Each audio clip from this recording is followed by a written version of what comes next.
సంబంధించి ప్రత్యేకించి నిన్న కేంద్ర ప్రభుత్వం ప్రవేశపెట్టిన బడ్జెట్కు సంబంధించిన అంశం విషయంలో మన రాష్ట్రానికి సంబంధించిన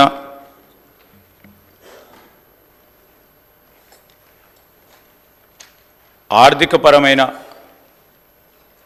కేటాయింపుల విషయంలో కానీ రాష్ట్ర ప్రభుత్వం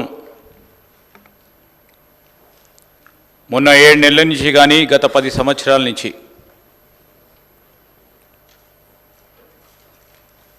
వారికి మనకు రావాల్సిన న్యాయపరంగా వచ్చే సంక్షేమ అభివృద్ధి కార్యక్రమంలో మన భాగస్వామ్యాన్ని కానీ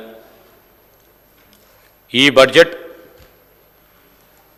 ప్రధానంగా బడ్జెట్ అనే ముఖ్య ఉద్దేశాన్ని దెబ్బతీసే విధంగా నిన్న కేంద్ర ప్రభుత్వం ప్రవేశపెట్టిన బడ్జెట్ ఏ విధంగా ఉందంటే అధ్యక్ష, పూర్తి స్థాయిలో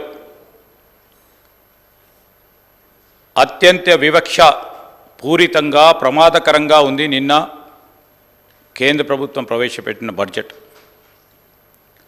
కేంద్ర ప్రభుత్వం అనుసరించాల్సిన సమైక్య న్యాయ సూత్రాలకు పూర్తి స్థాయిలో విరుద్ధంగా ఉంది. ఇంకో ప్రధానమైన అంశం అధ్యక్ష, దాదాపు 2 గంటల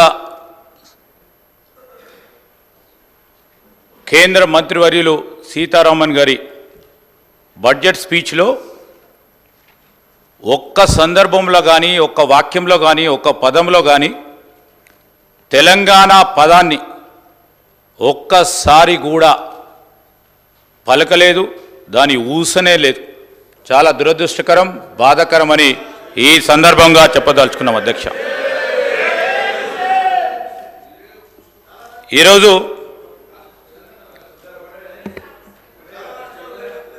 కేంద్ర ప్రభుత్వం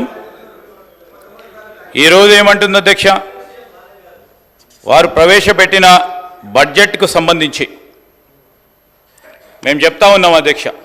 వారి ఇంట్రడక్షన్ స్పీచ్లో ఓ మాట చెప్పారు, we are determined to ensure all Indians include the people from Telangana too అని మేము భావించాం. We are determined to ensure that all Indians regardless of religion, caste, gender and age make substantial progress in realizing their life goals and aspirations అని అన్నారు అధ్యక్ష. ప్రధానంగా వారు బడ్జెట్కు సంబంధించిన అంశం విషయంలో ఇంట్రడక్షన్ చెప్తా ఉన్నప్పుడు నిజంగానే అన్ని రాష్ట్రాలకు సంబంధించిన ఆ రాష్ట్ర ప్రజల ప్రయోజనాల గురించి ఆలోచన చేస్తారని ఆశించాం అధ్యక్ష. ఒకసారి మనం ఆలోచన చేస్తే మీరు కేంద్ర ప్రభుత్వం ఈ ఆర్థిక బడ్జెట్కు సంబంధించిన అంశం విషయంలో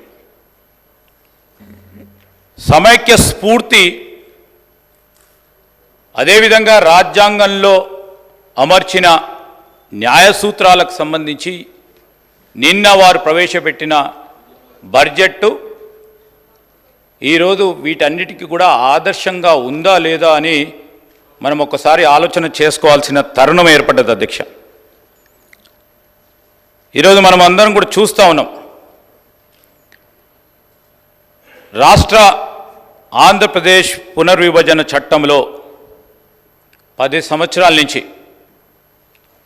చట్టంలో దాదాపు 35 హామీలు ఉన్నాయి అధ్యక్ష.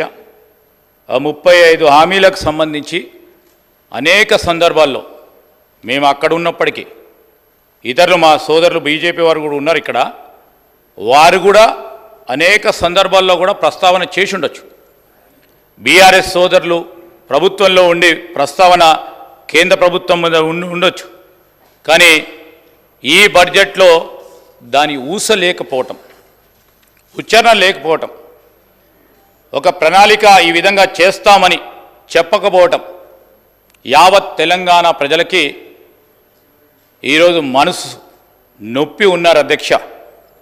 నేను I would like to say place it on record, the union budget which was presented yesterday has neglected state of Telangana completely.